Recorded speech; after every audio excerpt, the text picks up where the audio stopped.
there's quite some really nice analog machines. Everything is like hissing. What's the thing there? The best machine to get thickest basses, and it's got this beautiful overdrive.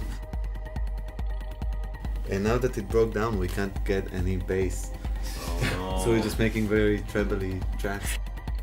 There's no replacement parts. There's no engineers that are familiar with the machines. Even the 808, when we have problems, we just have to live with them. Super good. I always heard electronic dance floor music. I never really thought about it as a genre because it wasn't like part of the world that I was living.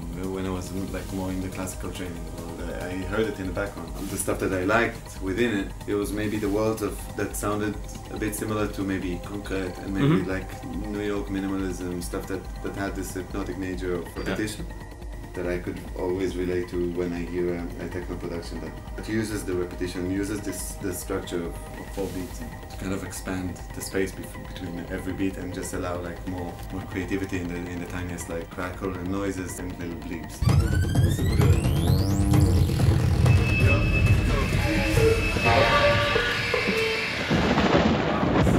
It's a thunderstorm outside in Tel Aviv.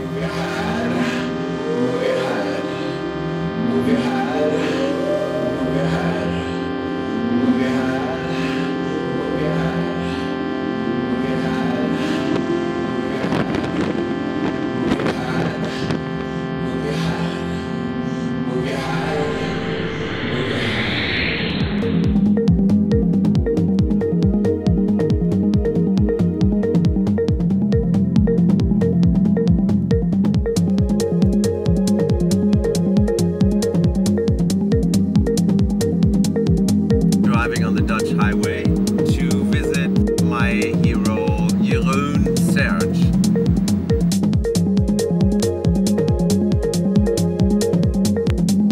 Is it real? Hey Jeroen, it's Philip. We're on the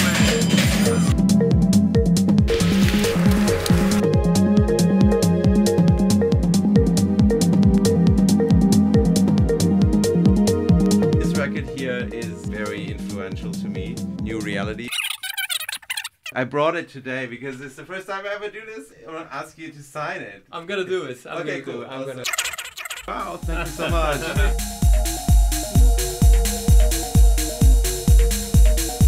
What's your favorite machine in here besides the 909? This is the one. Yeah, okay. This is the one. With a programmer and a really simple sequence. I love the simplicity of the old machines. Every machine has its own purpose.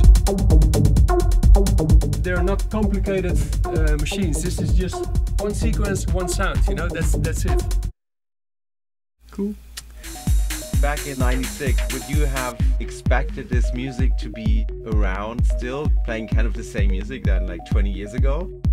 Nowadays play music from the period between 90s and 96, 97. People don't know it, but it sounds really as good as back then as now, you know. Yeah. The only difference is the BPMs. The BPMs and the funkiness. Yeah. Maybe. When I started doing music, it was more like this hobby, you know, and I always had a normal day job. Cool. It feels like we're back. Yeah. Thanks for being here, man. It's so cool. Yeah.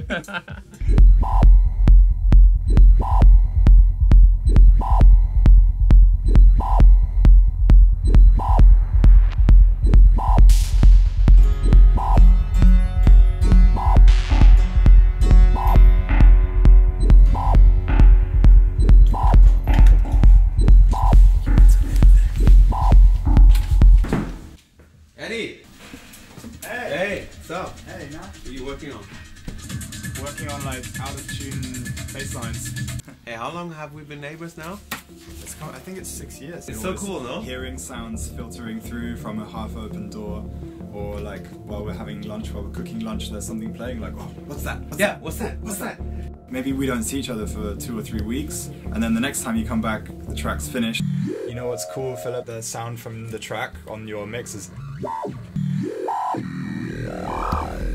you're filming the empty modular system. I like it's it. Embarrassing. This is like the Ed Davenport modular system. Powerful stuff.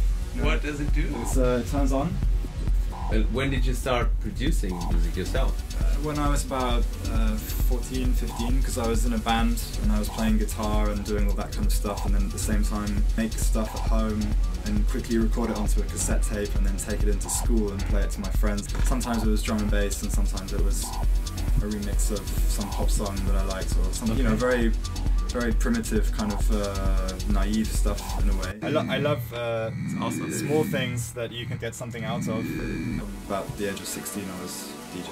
You know what's cool, Philip, is the search for new sounds is definitely important to me.